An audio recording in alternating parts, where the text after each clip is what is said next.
हैं कि काफ़ी दिनों से ना कुछ खबरें गर्दिश कर रही हैं कि कनक का रेट नहीं है क्योंकि पिछले अंदर ही आए ਅਸੀਂ ਪਟਾਏ नहीं ने ते कणक दा भी वो हिसाब है भाईजान भाई 10,000 इंदी जनाब है कटाई।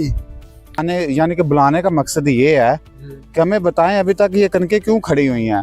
ये भाईजान कणक इस वजह तो खड़ी है। मेरा सवाल करने का ये मकसद है पिछले साल तो इस साल ज्यादा रेट क्यों ला रहे हैं कि पेट्रोल ज्यादा महंगा हो गया। हाँ जी पेट्रोल की वजह नाल पेट्रोल तरीके नाल ਅਸੀਂ हिसाब करिए किसान ते मतलब ਸਾਨੂੰ ਖੜੀ ਰਹਿਣ ਦੇ ਚੰਗੀ ਹੈ ਅਸੀਂ ਵੱਡਾ ਵੀ ਤੇ ਸਾਨੂੰ ਨੁਕਸਾਨ ਦੇ ਆੜਤੀਆਂ ਤੇ ਮੈਨੂੰ ਵੀ ਇਹ ਗੱਲ ਨਹੀਂ ਕਰਨੀ ਚਾਹੀਦੀ ਜਿਹਨੂੰ ਮੈਂ ਕਰੂੰਗਾ ਤੁਹਾਨੂੰ ਬਈ ਇਹ ਜਨਾਬ ਸਾਰਾ ਆੜਤੀ ਨੂੰ ਫਾਇਦਾ ਹੈ ਸਟਾਕੀਆਂ ਨੂੰ फायदा। अस्सलाम वालेकुम नाज़रीन, मैं आपका मेज़बान सुमान खोखर और आप देख रहे हैं विलेज पॉइंट HD। इस वक्त मैं मौजूद हूँ काड़ा के नवाई गांव में मौजूद हूँ। आज हम वीडियो बनाने वाले हैं कि काफ़ी दिनों से ना कुछ खबरें गर्दिश कर रही हैं कि कनक का रेट नहीं है क्योंकि पिछले साल भी कनक का रेट नहीं था। इस साल भी देखते हैं कि कनक का रेट क्यों नहीं है, क्या है। हमारे साथ आड़तिया भी है, उसके बाद इनकी अपनी ज़मीनें भी हैं और इनसे बात करते हैं कि अभी तक ये कनक क्यों खड़ी हुई है। आज तारीख हो गई है 12 तारीख हो गई है, अप्रैल का महीना है। आए इनसे बात करते हैं। अस्सलाम वालेकुम। वालेकुम सलाम जी। सबसे पहले अपना तारुफ करवा दें जी। मेरा नाम अली अकबर भट्टू है, मैं साजड़ी भटवाना से रहना है। अच्छा, तो हमने सुना आपकी आड़त भी है, हाँ जी, तो आपकी जमीनें वगैरह भी है। हमें यानी कि बुलाने का मकसद ये है कि हमें बताएं अभी तक ये कनकें क्यों खड़ी हुई हैं। ये भाईजान कणक इस वजह तो खड़ी है बई जिस तरीके आलू नहीं अजे तक जमीन च पे बिना दी मजदूरी वाधू आलूआं दी ते पटा भी है तो वो सानू मजदूरी वाधू भरनी पौनी। इस वजह ना असी वो जनाब अजे ताई किना जमीनां च ना आलू अजे ताई अंदर मतलब जमीन अंदर ही है, असी पटाए नहीं ने। ते कणक दा भी वो हिसाब है भाईजान भाई 10,000 इंदी जनाब है कटाई हार्वेस्टर दी। पिछले साल कितनी सी?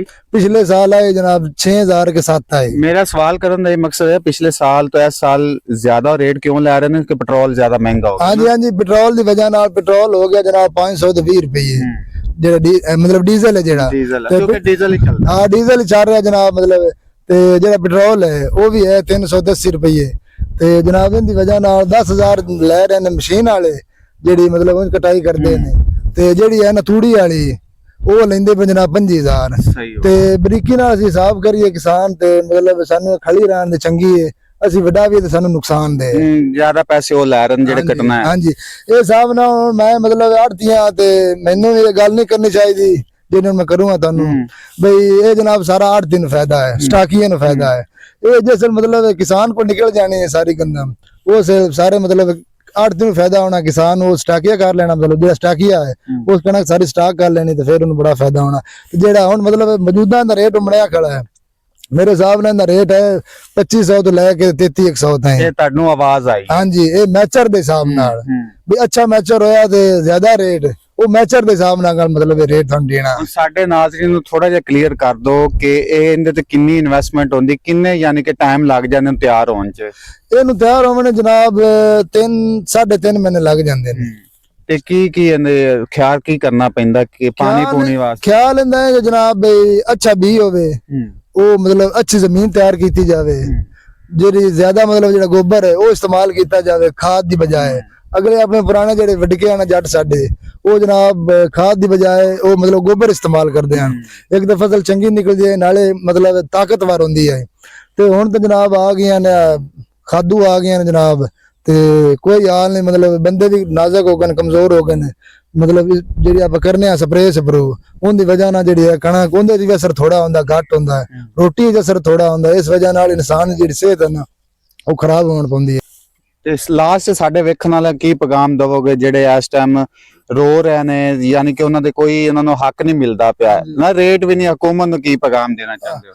हुकूमत में पैगाम देना चाहते हैं बे दूसरी सारी हुकूमत तुसी ठीक कर रहे हो एक जो किसान दे बारे है ना हाँ ये थोड़ा जिहा साडे वास्ते ख्याल किया जाए। दूई टोटल हुकूमत ही मेरे हिसाब नाल तो ठीक की जाती पई। अच्छा जी नाजरीन आपने भाई की बात सुनी तो बात इन्होंने क्लियर की है कि रेट क्या है और इस पे इन्वेस्टमेंट कितनी होती है, उसके बाद इसे काटने का क्या तरीका है, ये भाई ने सारा कुछ आपको बताया। तो आई होप आपको वीडियो अच्छी लगी चैनल को जरूर सब्सक्राइब करना। मिलता है अगली वीडियो में। अल्लाह हाफिज़।